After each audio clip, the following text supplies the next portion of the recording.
근데 궁금해. 부자들은 진짜 겸손한 사람 많거든? 그래서 네가 봤을 때 어때? 겸손한 것 같아? 진짜 겸손한 척하는 것 같아? 그래도 그게 진짜 아닐까요? 유형이 여러 가지가 있는데 과시를 하고 싶은데 과시를 못하고 조용히 하고 있는 사람들이 너무 많아. 뭔 말이냐면 반강제적으로 겸손한 사람들이 많는 거지. 아, 그게 원래 그런 게 아니고 좀 반강제로 그런 게 있다.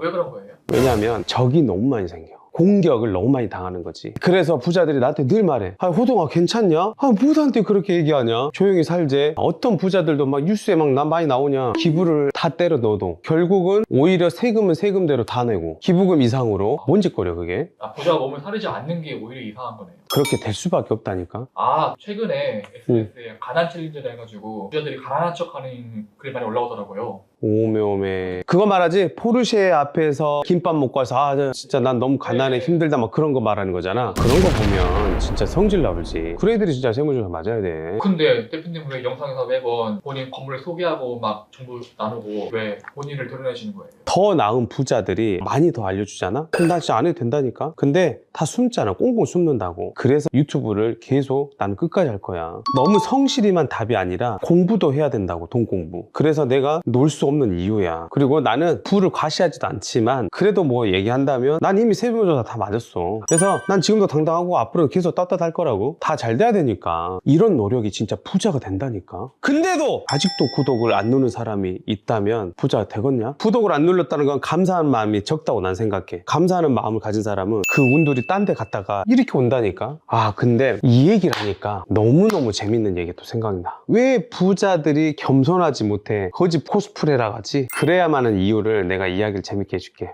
졸부 박씨 이야기를 좀 해볼게. 옛날에야 어느 마을에 상인이었는데 떼돈을 본 거예요. 그러면서 졸부가 대부째 이 박씨가 수완이 엄청나게 좋았어. 그래서 그 동네에서 소문이 자자했어. 이 사람이 또 돈 자랑을 잘해. 사람들 지나가면서 에따 쓰겄냐? 하나 이거 써라 하나 써라 그러면서 뭐 과시도 하고 이 손가락이야 금가락질을 금을 막 이렇게 치렁치하고 목걸이부터 금으로 아주 막 치장하고 옷도 막 비단옷 장난 아니야. 요즘으로 말하면 이제 관종기가 있지. 근데야 이 졸부 박씨가 기쁨이 오래 안 갔어. 무슨 일이 생겼나 보네요. 생겼어.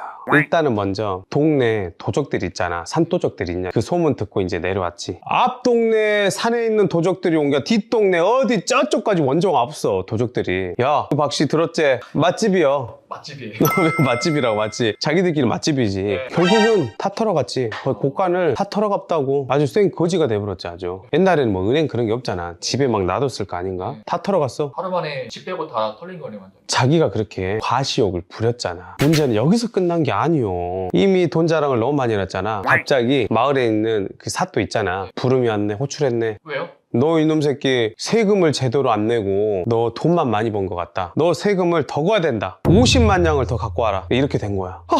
사또니 그저께 제 금사장이랑 제 모든 것을 세상에 제 옷고 있는 비단 옷까지 다 세배가 불었어요. 저 하나도 남는 게 없어요 사또. 좀 살려주십시오. 그러니까 사또가 이제 얘기한 거지. 이놈이 거짓말을 하네. 세금 안 내려고 하면 너 곤장 씨 천대 맞는다. 빨리 다 갖고 와. 그러니까 너무 죽겠는 거지. 믿지도 않고 CCTV에서 뭐 보여주기라도 하고 뭐 이제 신고를 하는데. 그래서 이중고를 겪은 거지. 도둑놈은 돈 훔쳐갔지. 사또는 세금 내라 하지. 뒤집어 놓은 거야 진짜. 그래서 이제 어쨌든 세금은 내야 돼. 사또한테 아다가 곤장 몇 대라고? 천대. 뒤지는 거예요. 이거 맞으면 죽게 생긴 거지. 그러면 죽는 거보다는 나으니까 그러면 이제 재산을 처분을 하기로 시작한 거야. 그래서 일단 가지고 있는 땅이라든지 이제 논밭이 있을 거 아니야. 그거를 이제 싹 내놨어 급하게. 그런데 주위에서 이제 매수자들이 보면서 욕하는 거야. 삿대질하는 거야. 하하 박씨 내가 알았네. 그때 그렇게 돈 자랑하고 금 치렁치렁하고 애들 업신여기고 발로 빵빵 차면서 돈 던지면서 하는 거 다 그때 알아봤네. 됐네. 난 당신 땅 안 살라네. 다 외면하는 거야. 재수없다 이거지. 그래서 결국 아무도 안 사주잖아. 결국은 자기가 받고 싶은 금액의 절반 이하로 판 거야. 완전히 헐값 처분했네요. 헐값에 처분하고 그 헐값으로 돈 다 내고 뭔 짓거리냐 이게. 그러니까 이게 이제 완전 쌩 거지가 돼버렸지. 근데 여기서 더 재밌는 일이 있어. 이 박씨가 아이고 난 다 털렸네 그렇게 하다 터벅터벅 가는데 그때 그 마을에서 큰 어르신 채 씨를 만났어. 무명옷스럽고 완전 허름한 집시 다 떨어져간 접시 막 끌고 다니면서 사람들하고 벼농사하면서 그 막 흙 무더기 막 다 거지꼴로 하면서 그 사람들하고 그 농사 짓고 있는단 말이야. 그 모습을 근데 봐. 옛날에 그랬거든. 아이 영감탱이가 돈은 졸라게 보면서 맨 저렇게 누덕대기 있고 거지같이 하고 다니면서 뭐 죽을 때까지 무덤에 같이 묘동에 같이 갖고 갈 거야? 뭐 이런 거지. 과거에 그랬던 박씨가 신세 한탄을 하게 돼야 탁 무릎을 꿇어. 대감님, 아니 대감님은 저보다 그때도 수십 배로 많은 부자였고 지금도 많은 부자인데도 저는 이제 생 거지가 돼붙습니다. 근데 어찌 대감님은 초지일간 똑같이 이렇게 겸손하시고 편하지 않으십니까? 저는 도둑놈 새끼들이 돈 다 털어가 불고 사또쭈 양아치 같은 놈은 내가 분명히 내가 돈 다 털렸다고 없는데도 돈만 다 뜯어갔어요. 아, 저 돈 내고 아무것도 없어요. 라고 했더니 이 최대감이에요. 허허, 네, 자네 행동 거지를 보고 예감은 했다 마네. 시간 되면 나랑 차 한잔 하세요. 내가 차 한잔 주겠네. 들어가세요, 내 집으로. 됐고 이제 차를 한잔 한 거야. 거기서 최대감님이 이런 얘기를 해. 박씨 자네 불을 밝혀서 그 불이 돈이야. 그 어둠 속에서 그 밝힌 불로 누가 모였나? 썩은 짐승들, 하이에나들이 모였네. 하지만 나는 불을 밝힌 게 아니라 안개를 피워서 내 밝은 불을 오히려 숨겼다네. 아, 그러니까 본인이 가지고 있는 걸 숨겼다. 그게 중요하다라는 거죠.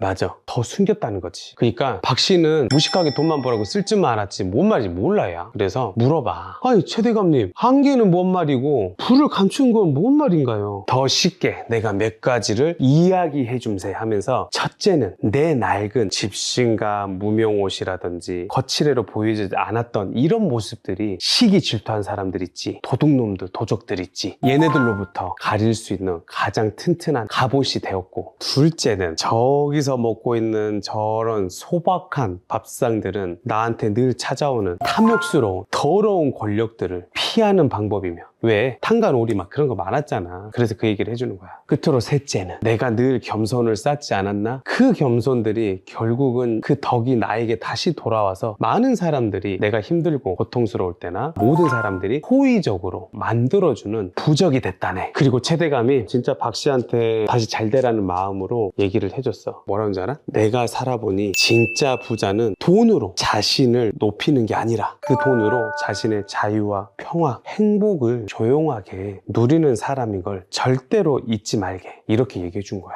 너무 고맙지. 그래서 진짜로 이 박 씨가 생 거지가 되고 나서 다시 일어났거든. 박 씨도 결국 그 깨달음을 얻고 나서 다시 큰 부자가 돼서 그 이후로 돈을 잃지 않았대. 어때, 우PD? 이야기 재밌어? 괜찮아? 부자들이 이래가지고 돈 많은 걸 티내지 않는구나. 이제 알게 된 것 같아요. 맞아. 돈은 계속 노출하면 더 노출할수록 계속 적이 더 많이 생긴다니까. 그리고 계속 그럴수록 더 사람들에게 자극이 되고, 안 좋은 자극. 자기는 그렇게 못 되잖아. 그러니까 시기 질투를 한다고. 그래서 그게 공격성으로 발현된다고. 그래서 나도 본의 아니게 돈 자랑을 조금 하지. 내가 누군지는 말은 해줘야 될 거 아니야. 하지만 내가 건방지지 않다는 걸 알고 있기 때문에 나도 사람들 많이 공격을 안 하는 거지. 그러면은 이 최대감님처럼 대표님 주변에도 되게 돈 많은 부자인데 티를 안 내시는 분 계시나요?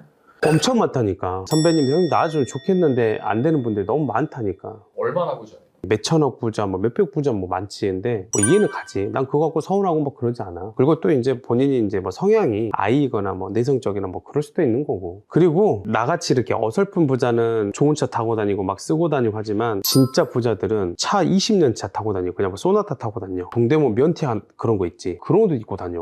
그리고 할아버지, 이런 사람들이 건물이 500억대 1000억대 있어. 폐지 주스로 다녀. 그냥 운동 삼아서 산 거야. 진짜 이런다니까. 과시하지 않고. 근데 이해되지. 드러내는 게 좋을 게 없으니까. 나는 이제 오히려 반대지. 사업을 20년 하면서 돈을 벌었을 거 아니야. 몇백억 매출도 했었고, 여기서 막 100억 자산가 하면서 예전에 막 사람들한테 막 돈도 쓰고 직원들한테도 못한 부분도 있었고, 그러니까 그게 꼴배기 싫었는지 이제 나를 봐본 거지. 박 씨처럼 세무조사도 제대로 한번 털려봤고, 이런 것들이 내 이야기 같아. 박 씨가 우리가 큰 부자가 아니더라도 작은 부자 있잖아. 1, 2억을 벌었어, 3, 4억을 벌었어. 그러면 문제가 뭐냐면 이걸 알게 되잖아. 제일 먼저 가족들이 빌려달라 그래. 근데 가족들이 마인드가 안 돼 있어. 2천만 원만 3천만 원 빌려주는데 절대 그런 거 도와주면 안 돼. 내가 말했지, 가족이 그럼 도적놈이야. 피를 나눈 가족인데. 아니 도와주면 다 뒤지는 거야. 부모님 거요? 안 돼. 절대 안 돼. 왜냐하면 내가 말했잖아. 진짜 찐 부자들은 여기까지 올라가는데, 근데 가다가 멈칫 꺾고 가다가 멈칫 꺾는 게 주변에서 안 도와주는 거야. 왜? 돈 달라고 돈 빌려. 근데 대부분 돈 빌려주는 사람들이 가난해, 마인드가. 그러니까 그 돈을 다 녹아본다고? 안 갚아 또. 이게 운들이 왔다가 딴 데로 가본다니까. 그 사람들이 그 운들을 갖고 가본 거예요. 그래서 말하지 말라는 거야. 작은 부자도 절대 말하지 말라는 거야. 차라리. 이거 공감 많이 될걸? 내가 박 씨 이야기가 또 내 얘기이기도 했잖아. 그래서 오늘 이야기에서 그래서 우리 구독자들 너도 그렇고 우리는 부자가 반드시 될 거야. 그래서 꼭 겸손해지라는 거야. 늘 사람들한테 감사하는 마음을 갖고 이게 나를 지키는 큰 보호막 방패가 된다고. 그리고 경험은 반드시 큰 자산이 된다. 뭐냐면 내가 세무조사를 해서 나 멘탈 나갔거든. 나 멘탈 잘 안 나가는데 고통과 힘든 일이 오더라도 내가 갖고 있는 이 내공, 이 자산은 절대 내 경험은 뺏어갈 수가 없어. 이거는 사또가 됐던 국세청이 됐던 내 가족이 됐던 모든 사람이 됐던 절대로 내 것이거든. 그래서 반드시 힘들고 지금 고통스러운 사람들 많잖아. 새도 뾰족한 묘수가 없어. 답답해. 그러면 경험이 부족하면 경험을 분명히 쌓으려고 지금 노력할 것이고, 그리고 경험이 충분히 있으면 그 경험을 통해서 반드시 자산으로 만들 수 있을 거야. 하면 된다! 할 수 있다! 해보자! 가자자!